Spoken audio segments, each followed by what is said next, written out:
ঈদের জন্য বাড়িঘর সব পরিষ্কার করলাম। ছেলেকে নিয়ে চাঁদ রাতের দিন কি কি করলাম, কেমন কাটলো আমাদের চাঁদ রাত, সেই সব নিয়ে থাকছে আজকের ভিডিও। হ্যালো এভরিওয়ান, তোমরা সবাই কেমন আছো?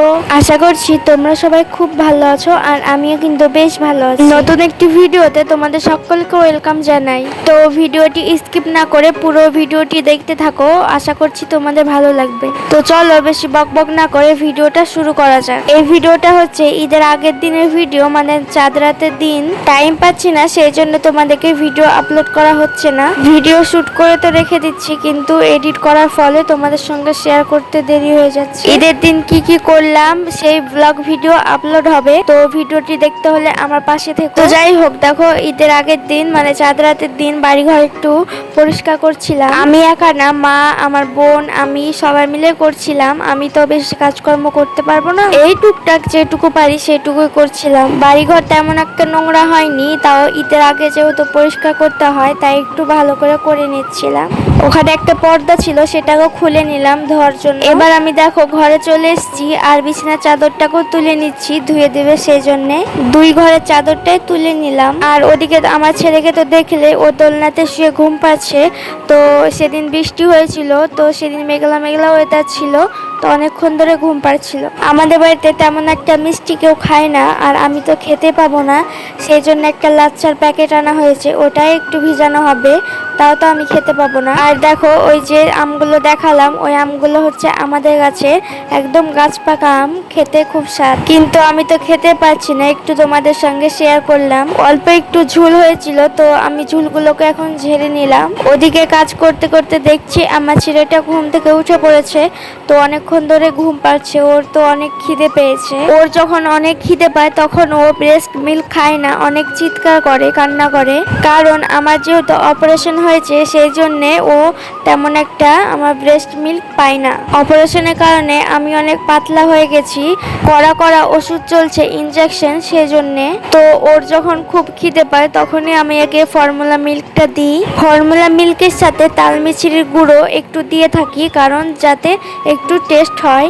দেখো তোমাদের সঙ্গে কথা বলতে বলতে এদিকে আমার দুধটা রেডি হয়ে গেছে, এবার ওকে তুলে খাইয়ে দেব। এখানে মেঝেতে একটা কাঁথা পেরে নিলাম, তারপরে বালিশ দিয়ে দিলাম। ও যেহেতু দোলনাতে শুয়েছিল, ওকে দোলনা থেকে তুলে নিলাম, এবার শুয়ে দিলাম। প্রায় 2 ঘন্টা হবে ঘুম পাচ্ছিল ও, তো একটু দিতে দেরি হয়েছে। দেখো কেমন কান্না করছে। আমার আব্বুটার জন্য তোমরা সবাই দোয়া করো, যেন আমার আব্বুটা সবসময় সুস্থ থাকে, ভালো থাকে। আর দেখো পাশে বসে ফারহান মোবাইল দেখছে, তো ওকে বললাম একটু হাই করে দিতে, আর ও হাই করে দিল। আমার ছেলেটা খাওয়া হয়ে গেছে, দেখো খাওয়ার পরে কত হাসি দিচ্ছে, আর একটু ওর সঙ্গে আমি খেলাও করে নিলাম। আর খাওয়ার পরে ও এত গা মোড়া দেয় না, দেখো কেমন করছে। ও সকাল 6টায় ঘুম গিয়েছিল, আর 8টার দিকে উঠেছে। তোর মুখটা ফ্রেশ করা হয়নি, মুছে দেওয়া হয়নি, সেই জন্য এখন টিস্যু দিয়ে মুখটা মুছিয়ে দিচ্ছি। মুখটাও মুছিয়ে দিলাম এবং টিপটাও তুলে দিলাম, তারপরে একটা ক্রিম মাখিয়ে দিলাম। বৃষ্টি হয়েছিল, ঠান্ডা ঠান্ডা ওয়েদার ছিল, সেই জন্য ওকে মোটা জামাটা পরিয়ে রেখেছিলাম। এবার ওর আমি জামাটা খুলে দিচ্ছি, আর দেখো কেমন খেলা করছে। অনেকক্ষণ ধরে যেহেতু শুয়েছিল, তো আর শুয়ে থাকবে না, ওঠার জন্য অনেক চিৎকার করছিল, সেই জন্য ওকে তুলে একটু খেলা করলাম। এই যে দেখো আবারও ঘুম গেছে ওই 12টার দিক মতো, তখন ওকে আমি বসেছি মেহেন্দি দিতে। এবার যে নড়ছে, এই মেহেন্দিটা দিতেই মনে হয় আমার 1 ঘন্টা সময় লেগেছে। রোজার ঈদে তো মেহেন্দি দিয়ে দিতে পারিনি, কারণ ও একদমই ছোট ছিল, পুচকু। এই যে দেখো তোমাদের সঙ্গে বকবক করতে করতে ওর এক হাতে মেহেন্দি দেওয়া কমপ্লিট। এবার 5 মিনিট মতো রেখে এবার টিস্যু দিয়ে মুছে দিচ্ছি। ও যেহেতু ঘুম গেছে, সেই জন্যে আর হাতটা ধুয়ে দিতে গেলাম না, টিস্যু দিয়ে মুছিয়ে দিলাম।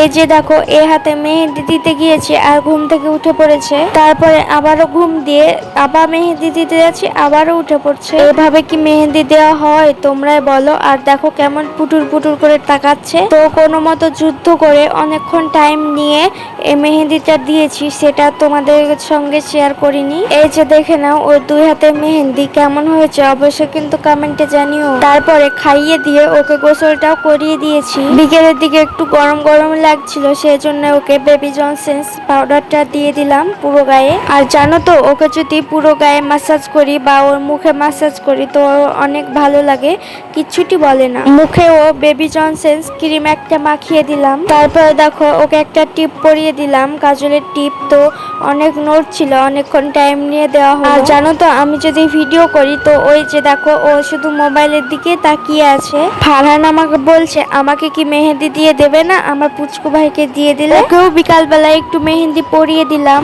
আমাদের বাড়ির আমি একমাত্র মেহেন্দি দিতে জানি, তো আমাকে সবাইকে মেহেন্দি দিয়ে দিতে হয়। আমি যেহেতু কোনো মেহেন্দি আর্টিস্ট না, তো আমার ভুল হতেই পারে। কেমন হয়েছে জানিও কিন্তু। ওখানে ফোন দেখে দেখে আমার মেজো বোনকে মেহেন্দিটা দিয়ে দিলাম। এই যে ফোনে দেখো এই ডিজাইনটা আমি দিচ্ছি, তো দেখি কেমন কি দিতে পারি। আর একটা কথা জানো তো, মেহেন্দি না দিলে আমার ঈদ ঈদ মনে হয় না। তো কার এমন মনে হয় অবশ্যই কিন্তু জানিও। এই যে দেখো তোমাদের সঙ্গে বকবক করতে করতে আমার মেহেন্দি দেওয়া হয়ে গেছে, আর এদিকে আমি তুলেও চলে এসেছি। এখন বেজে গেছে 10টা। আমার মেহেন্দি ডিজাইনটা কেমন হয়েছে অবশ্যই কিন্তু কমেন্টে জানাবে। আর দেখো আমার ছেলেটা ঘুম পাচ্ছে। দেখা হচ্ছে নেক্সট ভিডিওতে, বাই।